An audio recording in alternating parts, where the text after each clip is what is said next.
मैं शपथ लेता हूँ कि विद्यार्थी मेरा धर्म है, मानवता की सेवा करना मेरा परम लक्ष्य है। राष्ट्र की उन्नति में मैं सदैव तत्पर रहूँगा।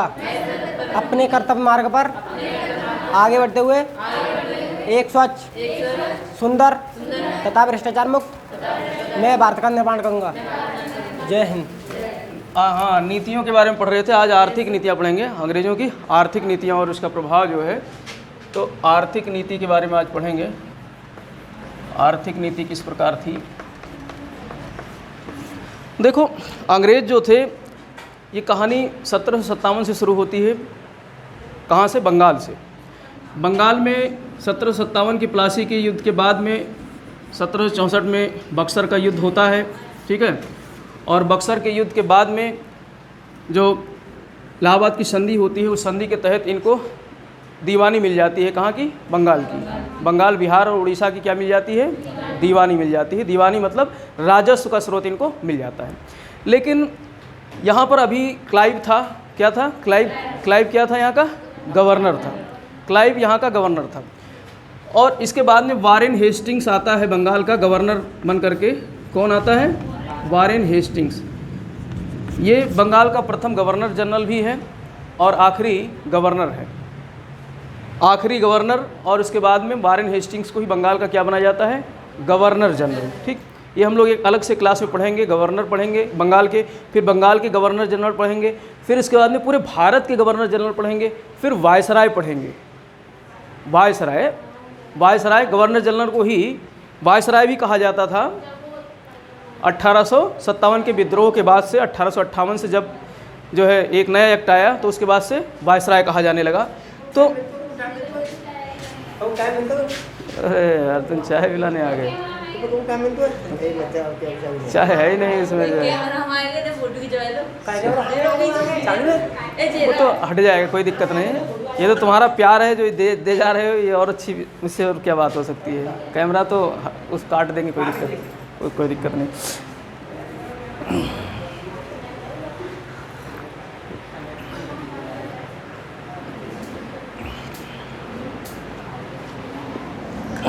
तो वारेन हेस्टिंग्स जो है बंगाल का जब गवर्नर जनरल बन के आता है, तो ये बंगाल में शुरू करता है एक जो है आर्थिक नीति लागू करता है। और इस समय देखो, राजस्व का सबसे मुख्य जो स्रोत था क्या था? कृषि थी। राजस्व का मुख्य स्रोत क्या था इस समय? कृषि हुआ करती थी। खेती से ही राजस्व के जो है स्रोत था, उसी से आमदनी आती थी सरकार को। तो राजस्व का मुख्य स्रोत कृषि था। तो वारेन हेस्टिंग्स ने एक प्रथा स्टार्ट की, इजारेदारी की। कौन सी? इजारेदारी की प्रथा। वारेन हेस्टिंग्स ने इजारेदारी की प्रथा प्रारंभ की। राजस्व प्राप्त करने के लिए, यानी रेवेन्यू प्राप्त करने के लिए, कृषि से जो है टैक्स प्राप्त करने के लिए कौन सी प्रथा प्रारंभ की? इजारेदारी। कौन सी प्रथा? इजारेदारी। और ये इसको पंचशाला जो है पद्धति भी कहते हैं। कौन सी पद्धति? पंचशाला पद्धति। यानी ये 5 वर्षीय व्यवस्था थी। इजारा का मतलब होता है खेती को ठेके पर उठा देना। खेती को ठेके पर उठा देना मतलब कुछ 5 साल के लिए खेती को ठेके पे दे देना, और वहाँ से जो आमदनी जो होगी ठेकेदार को, वो ठेकेदार से आमदनी कौन लेगा? सरकार लेगी। जो बंगाल का गवर्नर है वो वहाँ से क्या उससे आमदनी होगी? इजारेदारी पर था। तो जो बंगाल में था तो लागू कहाँ होगा? बंगाल और बिहार में ही। तो सबसे पहले ये इजारेदारी व्यवस्था कहाँ प्रारंभ हुई? बंगाल और बिहार में। और यहीं पर ये व्यवस्था लागू होकर यहीं ख़त्म हो गई। यहीं पे ये ख़त्म हो गई, क्योंकि इसमें जो है नुकसान होने लगा था। राजस्व जो आना चाहिए था सरकार को, वो नहीं आ रहा था। तो इसने कहा कि 1777 में इसको 1 वर्षीय कर देते हैं। इसमें क्या होता था कि ठेके में जो है 5 साल के लिए कर दिया, और उसमें जो है एक निश्चित समय निर्धारित कर दिया, 5 वर्ष। और 5 साल बहुत ज़्यादा होता था। अब ज़मीन कैसी भी हो, बंजर हो या उपजाऊ हो, सब तरीके से ज़मीन होती है। तो उसमें तालमेल बैठ नहीं पाया। 5 साल के लिए तालमेल बैठ नहीं पाया, तो आमदनी बहुत कम होती थी सरकार को। तो इसने जो है 1777 में इसे 1 वर्षीय कर दिया था। ये पंचशाला व्यवस्था को क्या कर दिया था? 1 वर्षीय।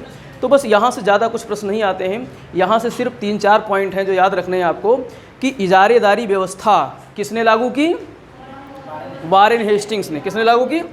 वारेन हेस्टिंग्स ने लागू की। किस क्षेत्र में लागू हुई थी? बंगाल और बिहार में। कहाँ पे लागू हुई थी? बंगाल और बिहार के क्षेत्र में लागू हुई थी। और ये क्या सफल रही योजना? नहीं सफल रही। और किससे संबंधित है ये इजारेदारी, किससे संबंधित प्रश्न ऐसे आता है, दे देगा उसमें जो है राजस्व से संबंधित है, सेना से संबंधित है, या फिर जो है प्रशासन से संबंधित है। तो किससे संबंधित है ये? राजस्व से संबंधित है। सीधे राजस्व, यहाँ से राजस्व प्राप्त होता था। और राजस्व कहाँ से मिलता था? खेती से। किससे मिलता था? खेती से। तो इजारेदारी व्यवस्था, इसे पंचशाला व्यवस्था भी कहा गया और ये व्यवस्था हो जाती है फेल। इसके बाद में जो है 3 आर्थिक नीतियाँ दिखाई देती हैं भू राजस्व की। आर्थिक नीतियाँ तो वैसे बहुत सारी हैं, लेकिन यहाँ पर हम अध्ययन करेंगे भू राजस्व की आर्थिक नीति। कौन सी आर्थिक नीति?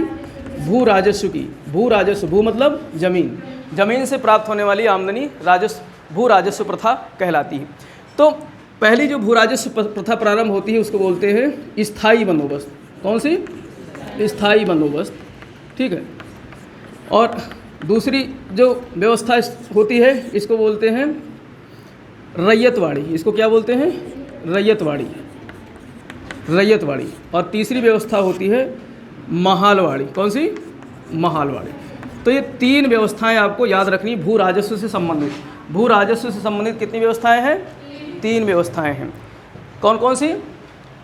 स्थायी बंदोबस्त, रैयतवाड़ी और महलवाड़ी। स्थायी बंदोबस्त, रैयतवाड़ी और महलवाड़ी। जो हमने इस अभी पढ़ा जो है इजारेदारी, वो ठेके पे थी। वो क्या थी? ठेके पे थी। लेकिन स्थायी बंदोबस्त में यहाँ 2 शब्द है, स्थायी और बंदोबस्त। स्थायी और बंदोबस्त अंग्रेजी में कहते हैं परमानेंट। स्थायी का मतलब क्या होता है? अंग्रेजी में परमानेंट कहते हैं। और बंदोबस्त करना, सेटलमेंट करना। बंदोबस्त को क्या कहते हैं अंग्रेजी में? सेटलमेंट। तो परमानेंट सेटलमेंट कर दिया। परमानेंट क्या कर दिया? सेटलमेंट कर दिया गया। और किसने किया था? लॉर्ड कॉर्नवालिस ने। किसने किया था? लॉर्ड कॉर्नवालिस ने, ठीक। लॉर्ड कॉर्नवालिस महोदय ने ये व्यवस्था लागू। तो प्रश्न आएगा स्थायी बंदोबस्त को लागू करने वाला कौन था? लॉर्ड कॉर्नवालिस ने। अब इसमें स्थायी का मतलब क्या होता है? स्थायी का मतलब जो भू राजस्व जो प्राप्त करना है उसको क्या कर दिया गया? स्थायी कर दिया गया कि जो है अब परमानेंट राजस्व आएगा। और सेटलमेंट यानी कि बंदोबस्त कर दिया गया, व्यवस्था कर दी गई, एक जमींदारी व्यवस्था कर दी गई। कैसी व्यवस्था? जमींदारों की व्यवस्था कर दी गई। जैसे मान लेते हैं 4-5 गांव हैं, 4-5 गांवों में एक कोई अमीर होगा, पैसे वाला होगा, उसको बोला गया, अंग्रेज़ों ने बोला कि तुम इतने गांव की जो है जमींदारी ले लो। वहाँ तो ठेका व्यवस्था थी इजारेदारी में। यहाँ पे क्या कहा गया? तुम इतने खेत, मतलब इस गांव के जितने भी गांव के लोगों के पास जितनी भी ज़मीन है, सारी ज़मीन अब तुम्हारी हो जाएगी, किसी एक व्यक्ति की हो जाएगी। और तुमको क्या कहा जाएगा? जमींदार या जागीरदार कहा जाएगा, या जमींदार कहा जाएगा। तो वही क्या हो गया? बंदोबस्त, जमींदारी बंदोबस्त कर दी गई। कौन सी बंदोबस्त कर दी गई? जमींदारी बंदोबस्त। और स्थायी रूप से कर दिया गया। अब कहा गया कि जब तुमको रेवेन्यू यहाँ से प्राप्त होगी, मान लो 100 रुपया प्राप्त हो रहा है 10 गांव के खेत से, जो है एक उदाहरण बता रहा हूँ, तो 100 रुपये का 90% सरकार को जमा करना है। जमींदार से कहा गया कि 90% कहाँ जमा करना है? सरकार को। अर्थात 10/11 हिस्सा किसको जमा करना? सरकार को। और 1/11 हिस्सा आप रख लेना। कौन? जमींदारों को। जमींदार 10% रख लेंगे अपने पास, बाकी का 90% कहाँ जमा करेंगे? सरकार के खजाने में। और सरकार कौन हुआ करता था उस समय? अंग्रेज। सरकार कौन थे उस समय? अंग्रेज। तो अंग्रेजों के समय में लॉर्ड कॉर्नवालिस ने कौन सी व्यवस्था प्रारंभ की? स्थायी बंदोबस्त। कौन सी व्यवस्था? स्थायी बंदोबस्त। और कहाँ कहाँ प्रारंभ हुई ये देखते हैं। बंगाल, बिहार, उड़ीसा में यहाँ तो प्रारंभ ही हुई। बंगाल, बिहार और उड़ीसा में तो प्रारंभ ही हुई। इसके अलावा जो है आपका उत्तरी कर्नाटक, उस समय कर्नाटक जो हमने बताया था, कर्नाटक ये वाला क्षेत्र था पूरा। कर्नाटक क्या था? ये वाला। आज कर्नाटक राज्य जो है वो राज्य नहीं, उस समय ये मतलब कर्नाटक ऐसे लिखा जाता, सी से, CARNATIC, कर्नाटिक लिखा जाता था। तो ये कर्नाटक था, ठीक। तो ये कर्नाटक कौन सा? ये वाला हिस्सा था। तो नॉर्थ वाले कर्नाटक क्षेत्र में लागू हुआ। कहाँ पर लागू हुआ? नॉर्थ वाले कर्नाटक क्षेत्र में, बंगाल, बिहार, उड़ीसा में लागू हुआ। तो इन क्षेत्रों में लागू हुआ स्थायी बंदोबस्त। क्या लागू हुआ? स्थायी बंदोबस्त। तो इस तरीके से ये व्यवस्था जो है लागू हुई। और इस व्यवस्था के तहत ये किया गया कि 90% जो है आमदनी किसको देना है? सरकार को देना है। 90% राजस्व कहाँ जमा करना है? सरकार को। और 10% राजस्व किसको रखना है? जमींदारों को रखना है। 10% राजस्व जमींदारों को रखना है। अब इसमें जो है आगे चल कर के ये एक व्यवस्था और इसमें लागू कर दी गई। एक सूर्यास्त का कानून जोड़ दिया गया इसमें। क्या जोड़ दिया गया? सूर्यास्त का कानून। अब अभी क्या करते थे जमींदार लोग, क्या करते थे, टाइम से जो है टैक्स जमा नहीं करते थे। जमींदार लोग टाइम से टैक्स जमा नहीं, इन्होंने क्या किया, एक कानून और उसमें बढ़ा दिया, सूर्यास्त का कानून लगा दिया। कौन सा कानून? सूर्यास्त का कानून। और सूर्यास्त के कानून के तहत क्या किया कि 5 बजे सूर्य ढलने के बाद उस समय तक, ये शायद 1794 था, देखना जब 1795 वो 94 होगा, ठीक, 93-94 है। तो उससे कोई दिक्कत नहीं, ये सन नहीं, इसमें सन नहीं पूछता है। सूर्यास्त का कानून ध्यान रखना। तो सूर्यास्त का कानून जो है, इसमें क्या था कि सूर्य ढलने से पहले जमींदारों को अपना क्या जमा करना होगा? टैक्स। 90% जो टैक्स है वो एक समय निश्चित कर दिया गया कि 1 महीने का या जो है 2 महीने का, जो भी है वो एक समय निश्चित इस मतलब ये पूरा टाइम पूरा होने के बाद, ये टाइम पूरा हो जाए उस दिन सूर्यास्त से पहले ही जा कर के टैक्स खजाने में जमा करना होगा। तो इस सूर्यास्त का कानून जब लागू कर दिया गया तो कुछ लोग टैक्स नहीं इकट्ठा कर पाते थे, कुछ लोग टैक्स नहीं इकट्ठा कर पाते थे। तो उसमें टैक्स ना इकट्ठा कर पाने की वजह से इनकी ज़मीन की नीलामी कर दी जाती थी। ज़मीन की क्या कर दी जाती थी? नीलामी। और ये बहुत कड़ाई से लागू किया गया, ये नियम बड़ा कड़ाई से लागू किया गया। ज़मीन की जब नीलामी हो जाती थी तो फिर वो ज़मींदार ख़त्म हो जाता था, ज़मींदार वो ख़त्म हो गया। और उस क्षेत्र के लोग जानते थे कि सरकार बहुत जो है मतलब कड़ाई से कानून लागू करती है, सूर्यास्त का कानून। तो उस क्षेत्र के और लोग कहते थे भैया हम ज़मींदारी नहीं लेंगे। तो ज़मींदार कहाँ ढूंढा जाता था? बाहर का कोई बड़ा व्यक्ति, कोई पैसे वाला व्यक्ति दूर से ढूंढ लिया जाता था। जैसे मान लो बंगाल में जो है यहाँ के किसी गांव की ज़मींदारी छीनी गई किसी से, और यहाँ से वो आदमी न ला करके बल्कि अवध क्षेत्र से ले आए या दक्षिण से ले आए ज़मींदार को, यानी दूर का ज़मींदार आ जाएगा। अब जैसे मान लेते हैं दक्षिण से, यहाँ से मान ले जो है इंदौर से ज़मींदार ले गए, कहाँ पर? बिहार में। अब बिहार में क्या ये यहाँ का ज़मींदार जाएगा वहाँ जो है राजस्व वसूलने? नहीं जाएगा। तो ये क्या करेगा, यहाँ के किसी प्रतिनिधि को नियुक्त कर देगा, यहाँ किसी प्रतिनिधि के नियुक्त कर देगा। अब वो जो वसूली करेगा वो भी तो कमाएगा और कुछ ये भी कमाएगा यहाँ वाला ज़मींदार, फिर ये ले जाएगा सरकार के पास जमा करेगा। तो ऐसे मीडिएटर्स उत्पन्न हो गए। क्या उत्पन्न हो गए? मध्यस्थ उत्पन्न हो गए। जमींदारी व्यवस्था में जब सूर्यास्त का कानून लागू हुआ तो इस कानून के तहत क्या उत्पन्न हो गए? मध्यस्थ, बिचौलिया, जिसको कहते हैं बिचौलिया। अब पैसा सब में बटेगा बिचौलियों में, तो किसानों का क्या होने लगा? शोषण होने लगा, किसानों का शोषण होने लगा। लेकिन फ़ायदा किसको हुआ? जमींदारों को और सरकार को। अब जमींदार अपनी जमींदारी ना जाए, सूर्यास्त कानून के तहत जमींदारी ना चली जाए, इसलिए जमींदार क्या करते थे? हमेशा अंग्रेज़ों के आगे पीछे दुम हिलाते फिरते थे। तो यहाँ पर जो है जो देश राजभक्त जमींदारों का एक नया ग्रुप प्रारंभ हो गया। राजभक्त जमींदारों का एक नया ग्रुप प्रारंभ हो गया। और ये जमींदार, ये व्यवस्था जो लागू हुई उस समय, ये आगे चल करके काफ़ी समय तक रही। जब देश हमारा आज़ाद हुआ उस दौरान बहुत बड़े बड़े ज़मींदार हुआ करते थे। किसी के पास में 200-250 बीघे ज़मीन हुआ करती थी ज़मींदारों के पास में। तब जब भूदान आंदोलन चलाया विनोबा भावे जी ने, तब उन्होंने जो है बहुत सारे ज़मींदारों से ज़मीन ली थी, छीनी नहीं थी। मतलब उन्होंने कहा था कि दान कर दो। भूदान का मतलब ज़मीन दान कर दो।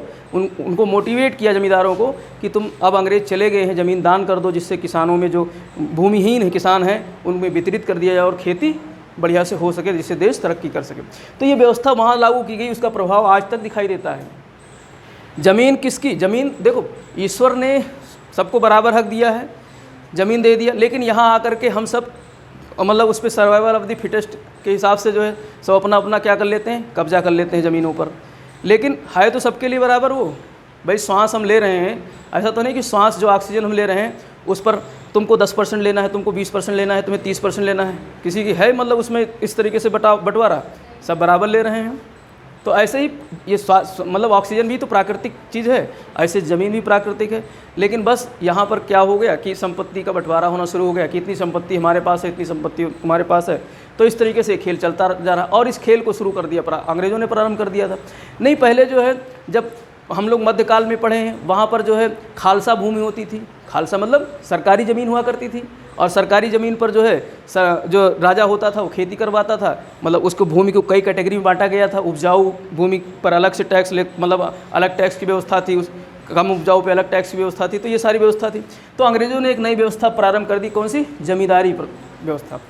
तो इस तरीके से ये जमींदारी व्यवस्था जिसको स्थायी बंदोबस्त कहते हैं, या जागीरदारी व्यवस्था भी कहते हैं इसको, या जमींदारी व्यवस्था भी कहते हैं। ठीक है, इसके कई नाम हैं। तो इस तरीके से ये प्रश्न यहाँ से आते हैं। किसने शुरू किया था इसको? लॉर्ड कॉर्नवालिस ने। किसने शुरू किया था? लॉर्ड कॉर्नवालिस ने शुरू किया। जॉन शोर भी एक नाम आपको याद रखना है, जॉन शोर। जॉन शोर की सहायता से, किसकी सहायता से? जॉन शोर की सहायता से लॉर्ड कॉर्नवालिस ने कौन सी व्यवस्था लागू की? स्थायी व्यवस्था। स्थायी व्यवस्था, इसके अंतर्गत 90% जमा करना होता था टैक्स के रूप में, राजस्व के रूप में। कहाँ पर? सरकार के पास में, और 10% जमींदार रखते थे। तो अब इस प्रश्न पूछेगा किस व्यवस्था के तहत भारत में जमींदारों का उदय हुआ? तो दे देगा स्थायी बंदोबस्त, रैयतवाड़ी, महलवाड़ी, और एक दे देगा जो है इजारेदारी। कहेगा चारों में से किससे जमींदारी व्यवस्था प्रारंभ हुआ, उदय हुआ? तो स्थायी बंदोबस्त। तो इस तरीके से प्रश्न बनते हैं, इस तरीके से प्रश्न पूछे जाते हैं। तो स्थायी बंदोबस्त ने जमींदारी प्रथा को क्या कर दिया? जन्म दिया। जमींदारी प्रथा को जन्म दिया किसने? स्थायी बंदोबस्त ने। और दूसरी व्यवस्था रैयतवाड़ा, रैयतवाड़ी। रैयतवाड़ी, रैयत का मतलब होता है किसान। रैयत का मतलब क्या होता है? किसान। यहाँ पर जो है रैयत को मतलब सीधे किसान से सरकार ने क्या किया? जो है अनुबंध कर लिया। सीधे जो खेत ज़मीन किसानों की थी, हाँ, तो किसानों की ज़मीन सीधे जो है किसानों से ही सरकार ने क्या किया? किसानों के साथ ही जो है व्यवस्था बना ली कि किसान से ही हम क्या लेंगे? राजस्व लेंगे। किसान से ही हम राजस्व लेंगे।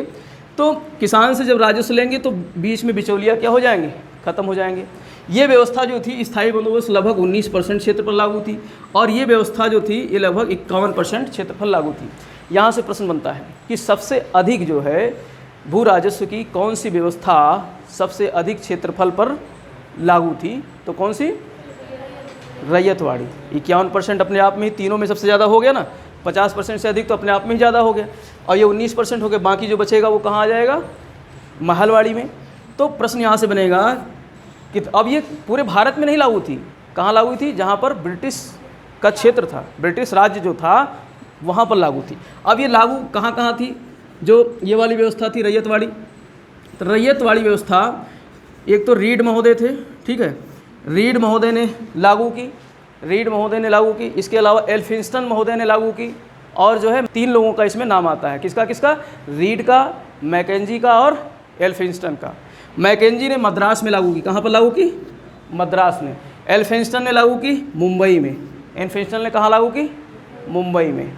और एक रीड है वो 12 महल में लागू किया था। रीड ने कहाँ लागू किया था? 12 महल में। ये 12 महल चेन्नई, वो यहाँ वाला क्षेत्र था, मैसूर में है 12 महल। तो सबसे पहले रीड ने लागू किया था। किसने लागू किया था? रीड ने। लगभग 1792 ईस्वी में लागू किया था 12 महल क्षेत्र में। किसने? रीड ने। तो यहाँ से 3 लोगों का नाम जुड़ता है इससे कि रैयतवाड़ी व्यवस्था किन लोगों ने लागू की? तो रीड ने लागू की, एल्फिंस्टन ने और मैकेंजी ने। मैकेंजी से मद्रास हो गया। मैकेंजी से क्या हो गया? मद्रास। तो मैकेंजी ने कहाँ लागू की थी? मद्रास में। और एल्फिंस्टन ने कहाँ लागू की थी? मुंबई में। एल्फिंस्टन ने कहाँ लागू की? महल वाले क्षेत्र में पहले ही लागू करके कौन गया था? रीड। कौन लागू कर गया था? रीड। तो तीनों के नाम याद रखने हैं। अगर ऑप्शन में आता है कि A B C D तीनों के नाम है और D में दिया है उपरोक्त तीनों, तो रैयतवाड़ी व्यवस्था किसने लागू की? उपरोक्त तीनों। ठीक है, तो इस तरीके से ये आपको याद रखना है। रीड, मैकेंजी और एल्फिंस्टन कहाँ कहाँ लागू हुई थी? मुंबई, मद्रास और 12 महल वाले क्षेत्र में। 12 महल वाले क्षेत्र में, ठीक है। तो इन क्षेत्रों में लागू हुई थी कौन सी व्यवस्था? रैयतवाड़ी। कौन सी व्यवस्था? रैयतवाड़ी। और कितने क्षेत्रफल पर लागू हुई थी? 51%। ये मुंबई केवल शहर नहीं था, मुंबई क्या था? राज्य था। मुंबई जो आज का ये गुजरात और महाराष्ट्र वाला क्षेत्र, ये सब क्या कहलाता था? मुंबई कहलाता था। सब क्या कहलाता था? मुंबई। और मद्रास भी केवल शहर नहीं था, मद्रास पूरा राज्य था। जो है आज का जो है तमिलनाडु वाला, आंध्र प्रदेश वाला कुछ क्षेत्र, ये सब मिला करके मद्रास राज्य हुआ करता था। तो ये मद्रास में लागू हुई, और इसके अलावा मैसूर वाले क्षेत्र में लागू हुई थी। तो इस तरीके से ये व्यवस्था लागू हुई जो है रैयतवाड़ी। और रैयतवाड़ी की विशेषता क्या थी कि इसमें सीधे किसानों को, रैयतों को, रैयत मतलब किसान, सीधे किसान से क्या किया जाता था? टैक्स लिया जाता था। और ये टैक्स की जो रेवेन्यू की जो व्यवस्था थी वो लगभग 33% से लेके और 51-52% या 55% तक जाती थी। 30-35% से लेकर 50-55% तक जो है क्या लिया जाता था, टैक्स लिया जाता था, जो कि मतलब सीधे किसानों से लिया जाता था। सीधे कहाँ से लिया जाता था, किसानों से। तो प्रश्न आएगा कि किस व्यवस्था में सरकार और किसान का सीधा संपर्क स्थापित हुआ, रैयतवाड़ी व्यवस्था में। किस व्यवस्था में, रैयतवाड़ी। रैयत का मतलब ही होता है किसान, रैयत का मतलब क्या होता है, किसान। तो सीधे किसान से संपर्क साधा गया किस व्यवस्था में, रैयतवाड़ी व्यवस्था में। और तीसरी व्यवस्था महलवाड़ी। महल का मतलब होता है ग्राम, महल का मतलब होता है गांव या ग्राम। अब यहाँ पर इकाई किसको माना गया, गांव को। इस इकाई किसको माना गया, गांव को।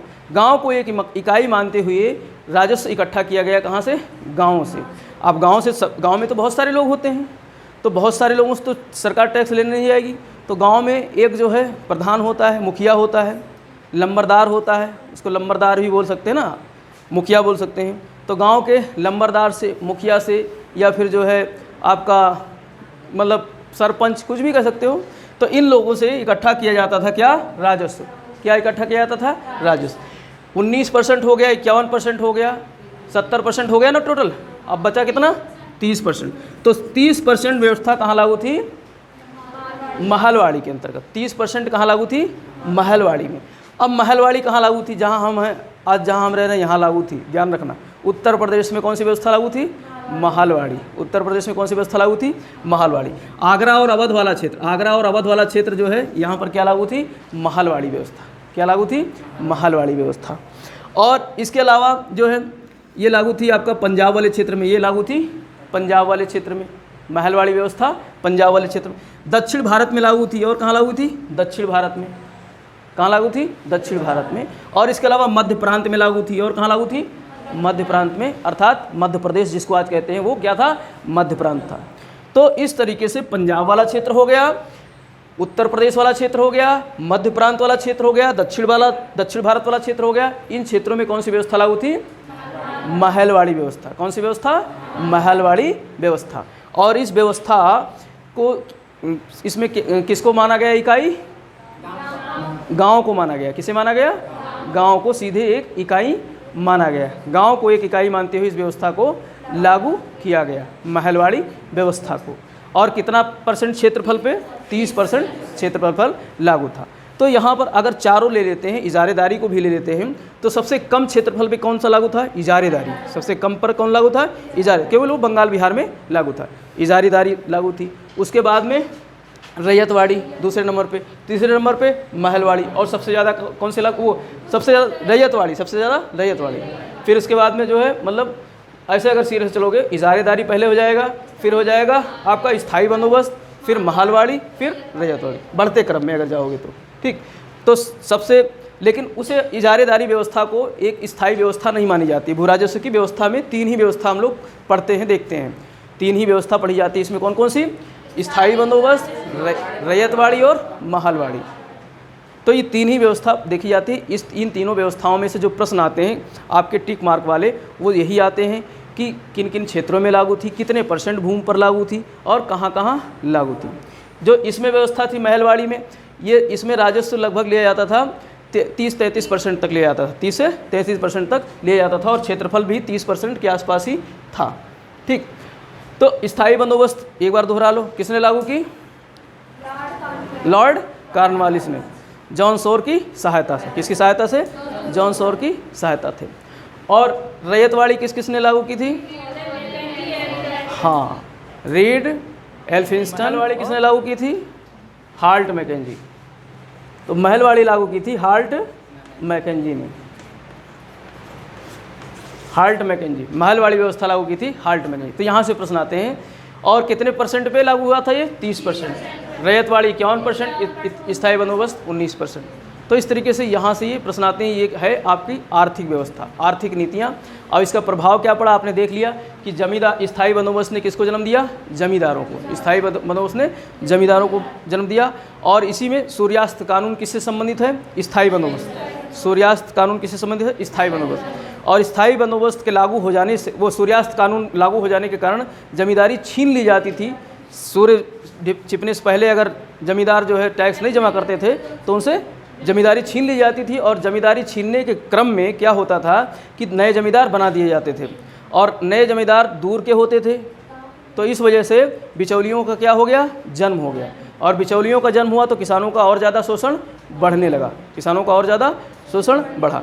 और उस बिचौलियों को कहा गया, मतलब उस जमींदार को कहा जो दूर से रहता था, जो एब्सेंट रहता था, भाई इस क्षेत्र में तो आता नहीं था, एब्सेंट रहता था ना, यहाँ से राजस्व वसूलने तो आता नहीं था, तो इसको कहा गया एब्सेंटी जमींदारी। क्या कहा गया, एब्सेंटी जमींदारी या अनुपस्थित जमींदार व्यवस्था। कौन सी व्यवस्था, अनुपस्थित जमींदार व्यवस्था। तो यहाँ से भी प्रश्न आता है कि अनुपस्थित जमींदार व्यवस्था कहाँ से लागू हुई थी, मतलब किसकी व्यवस्था है, स्थायी बंदोबस्त। सूर्यास्त कानून लागू होने के बाद इस जो है अनुपस्थित जमींदारी व्यवस्था जो है अस्तित्व में आती है। सूर्यास्त कानून लागू होने के बाद इस जो है अनुपस्थित जमींदार आते, क्यों, क्योंकि ये दूर बैठे हुए हैं, वहाँ स्वयं नहीं जा रहे हैं, इसलिए अनुपस्थित माने जाएंगे, बिचौलिया यहाँ से वसूलेंगे, इसलिए एक नया टर्म आ गया अनुपस्थित जमींदारी। तो इस तरीके से प्रश्न यहाँ से बनते हैं। ये आपका जो है आर्थिक नीतियों में भू राजस्व व्यवस्था है। इसके अलावा आर्थिक नीतियों में हम लोग रेलवे पढ़ेंगे, डाक व्यवस्था पढ़ेंगे, आर्थिक में सड़क कैसे किस तरीके से हुआ। अभी ने जो रेलवे जाल बिछाई ना, रेल जाल जो बिछाया था अंग्रेज़ों ने, ये सिर्फ अपने फ़ायदे के लिए बिछाया था। ये क्या करते थे, जैसे भारत है, इधर अरब सागर, इधर बंगाल की खाड़ी है और ये अरब सागर है, तो ये क्या करते थे कि यहाँ से इनका जलयान जाता था अरब सागर से या बंगाल की खाड़ी से, तो ये सीधे मतलब अंदर से माल ले आते थे, कच्चा माल या फिर कोई भी अपना बना हुआ माल अंदर ले जाना है, तो ले जाने के लिए, लाने के लिए क्या करते थे, ये रेलवे का विकास किया इन्होंने। अंदर व्यवस्था की जो है रेलगाड़ियाँ चलानी शुरू कर दी, क्योंकि यूरोप में या इंग्लैंड में तो औद्योगिक क्रांति शुरू हो गई थी ना, इंग्लैंड में औद्योगिक क्रांति शुरू हो गई थी, तो इस तरीके से इन्होंने रेल जाल बिछाना शुरू किया। तो ये हम लोग बारी बारी से अध्ययन करेंगे, रेलवे का विकास कैसे हुआ, ठीक है, सड़कों का संचार उस समय किस तरीके से रहा। अब हम लोग बायो की क्लास जो है देखते हैं।